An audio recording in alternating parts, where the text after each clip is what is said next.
Results just in from Athi River Mining, profit before tax up 34%, keeping in mind their expansion specifically in 2009 and reduced liquidity in the markets they were going in. How do you think the company managed to post a 34% increase? If you look at the wider spectrum of Athi River Mining, you notice that it's been broken down into cement manufacturing, and they also have the fertilizer department. And if you look at the two, there's been a lot of positive growth in terms of the cement manufacturing as well as fertilizer. But also you notice as there are expansion plans, because they were putting up a new plant which is actually meant to be ready up and now. So that has also eaten into their has increased their expenses. So, but going forward, it means it will increase their capacity, hence more volume means more production, and more production means you're able to get your product much more into the market.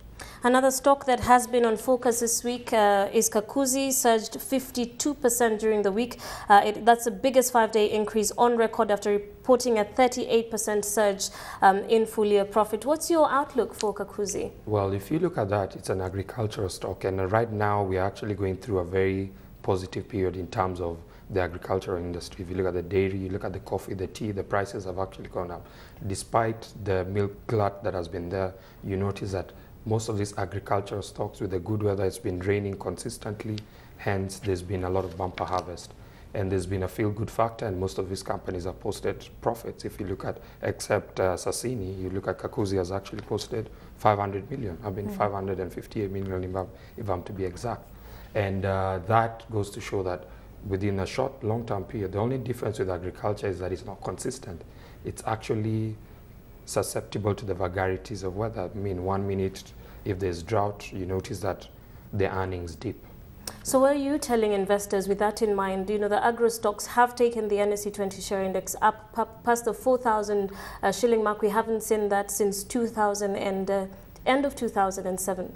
So what are you telling investors in regards to the agri stocks? Is this a place they should look at, or should they be cautious, keeping in mind the rains are about to end? I would say normally the kind of advice I give, I always tell any investor, is that approach it cautiously. Look at also, as much as you say past performance is not an indicator of future, you need to look at the environment in which you're operating. So an agricultural stock is one you hold on to, but having in mind that in the near future you may tend to go back to where you were before, because it's always affected by the weather, or they may end up, production always goes up higher owing to some new legislation or the other.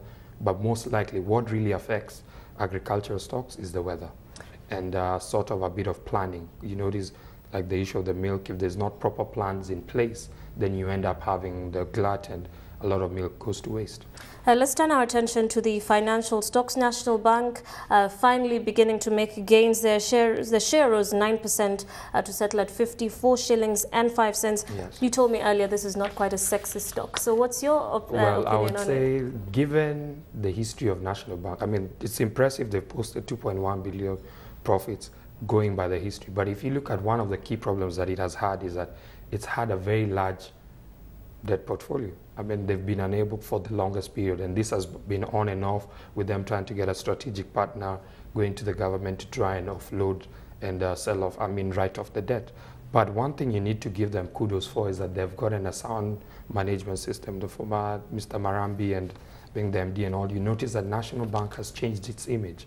It needs to move, it was actually moving towards a corporate organization, instilling a corporate culture to be able to compete with other financials in the industry. You look at other banks and you notice that their structure has changed. So, but given its history, you notice it's still not paying dividends. There's only the bonus share issue. So they still need to clear the debt portfolio to be able to move forward.